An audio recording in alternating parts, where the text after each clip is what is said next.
కాదు, స్వాతంత్రం వచ్చిన కాంచేని ప్రతి 10 సంవత్సరాలకి 20 సంవత్సరాలకి జరుగుతుంది. మన రాష్ట్రంలో అంటే సమైక్య ఆంధ్రప్రదేశ్ రాష్ట్రంలో 2002లో జరిగింది ఎస్ఐఆర్.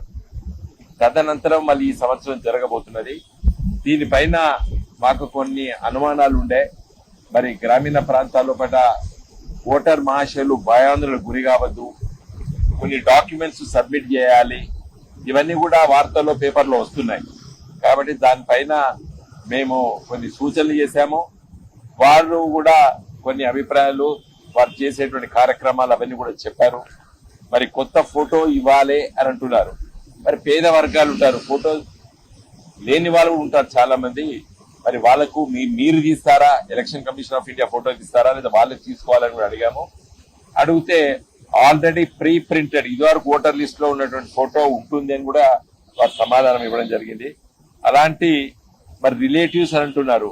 భర్త లేకపోతే తండ్రి పేరు ఉంటాయి, మగవాడైతే తండ్రి పేరు ఉంటుంది. B Vinod Kumar son of Muralidhar Rao అని రాస్తాం. అదే ఒక స్త్రీ అయితే పెళ్లి కాకపోతే డాటర్ ఆఫ్ అని ఉంటుంది, లేకపోతే పెళ్లి అయితే హస్బెండ్ ఆఫ్ అని ఉంటుంది. అట్లా కాకుండా రిలేటివ్స్ ఏమని అన్నారు. ఇది కొంచెం కన్ఫ్యూజన్ ఉన్నది, ఇది మార్చుకుంటే బాగుంటుంది అని చెప్పి కూడా మేము సూచనప్రాయంగా తెలియజేశాము. సో ఎలక్షన్ కమిషన్ ఫార్మాట్ ఇది, కాబట్టి మేము మాట్లాడతామని కూడా చెప్పడం జరిగింది. చాలా మాకు ఉన్నటువంటి అనుమానాలు వాళ్ళ దృష్టికి తీసుకురావడం జరిగింది. మా పార్టీ తరఫున నిన్న మా రాష్ట్ర కమిటీ మీటింగ్ లో గౌరవనీయులు తెలంగాణ ఉద్యమ నేత బీఆర్ఎస్ అధ్యక్షులు కల్వకుంట్ల చంద్రశేఖర్ రావు గారు, కేసీఆర్ గారు కూడా మాకందరికి కూడా నిర్దేశించారు. నిన్న దీంట్లో యాక్టివ్ గా ఉండాలి మన బిఎల్ఎస్ అని కూడా వారు చెప్పడం జరిగింది.